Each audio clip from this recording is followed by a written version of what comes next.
we have a full button plus V2 set on the table here.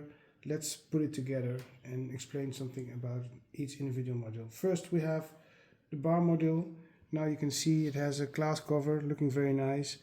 The locking mechanism on the back side has been changed from the first version. Now we have, as you can see, 4 legs with a hole in there, and this hole will fit into the base lock plate like this. We'll show you later.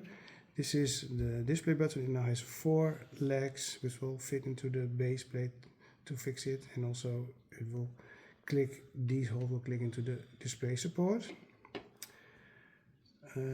First have a look at the base plastic. You see we have the lock plate here. The lock plate is now in the open position. You will receive it like this.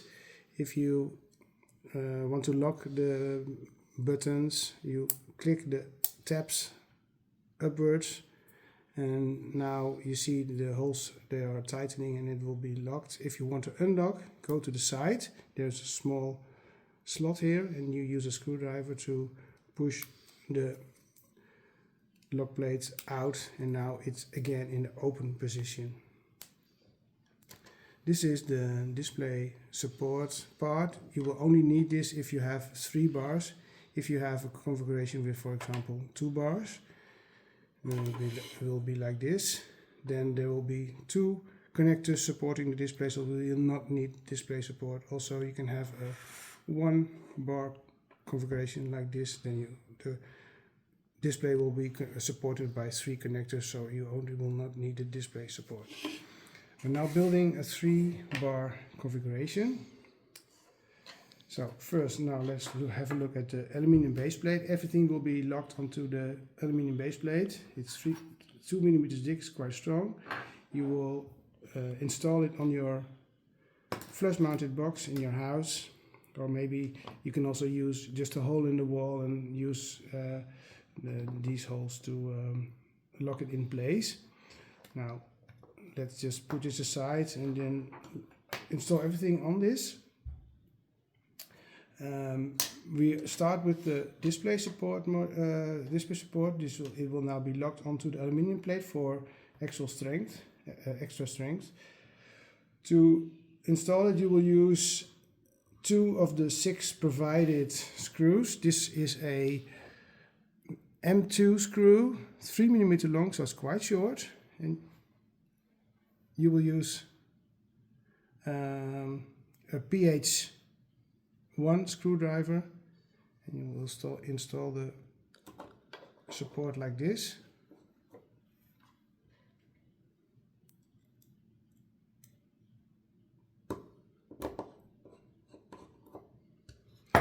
So now you can see the display support is quite strongly attached to the aluminum plate.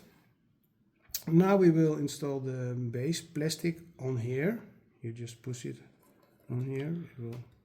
It can fit only in one way. You see the lock pins are on the bottom side. To fix it, you will use the remaining 4 screws. It will be again the M3 3 mm long screws. Use this PH1 screwdriver.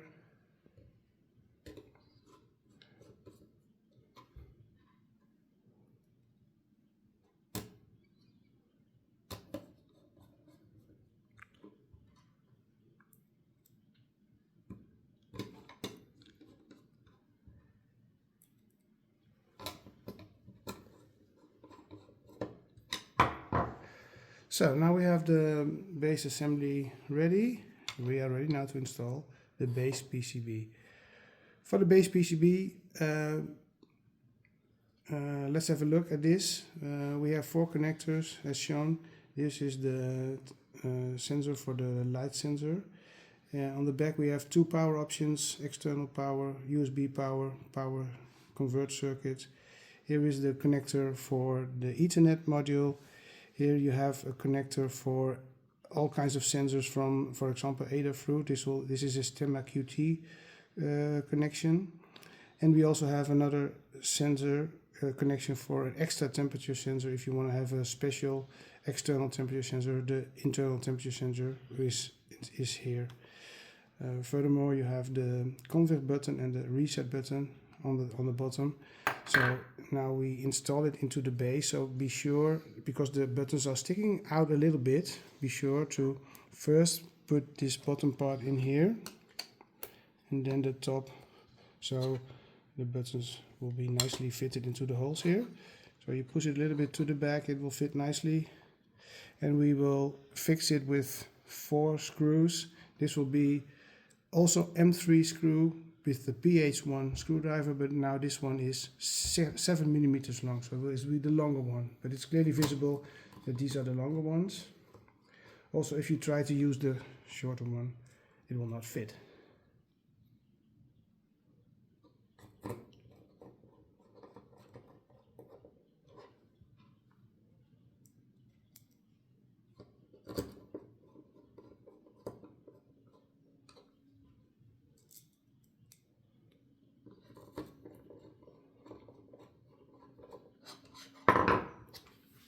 So now the whole base assembly is ready, also with the PCB.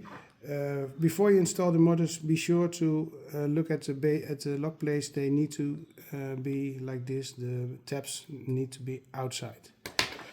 First, you can install the display module. Just look at the bottom connector here, and it should be at the top connector here. Have a firm push, not too strong, not too loose. Click like this. Check on the side, it should look nice and even. Also, you can already check the click factor, then it will have the good fitting.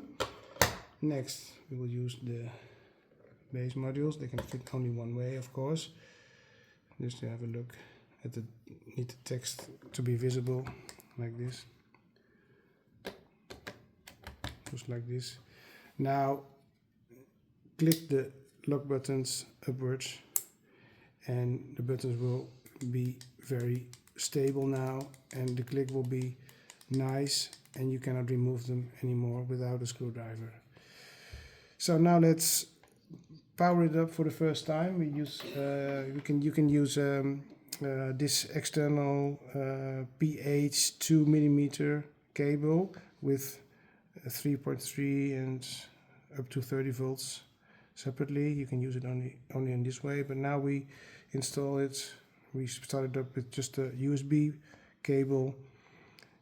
You'll be able to fit it quite easily in here, so it will be flush to the surface. You already see the LEDs starting up here, and move the cable like you want. Now look at the front. You can see it's now in access point mode. You can use your telephone or your computer to connect to this access point and set up the Wi-Fi.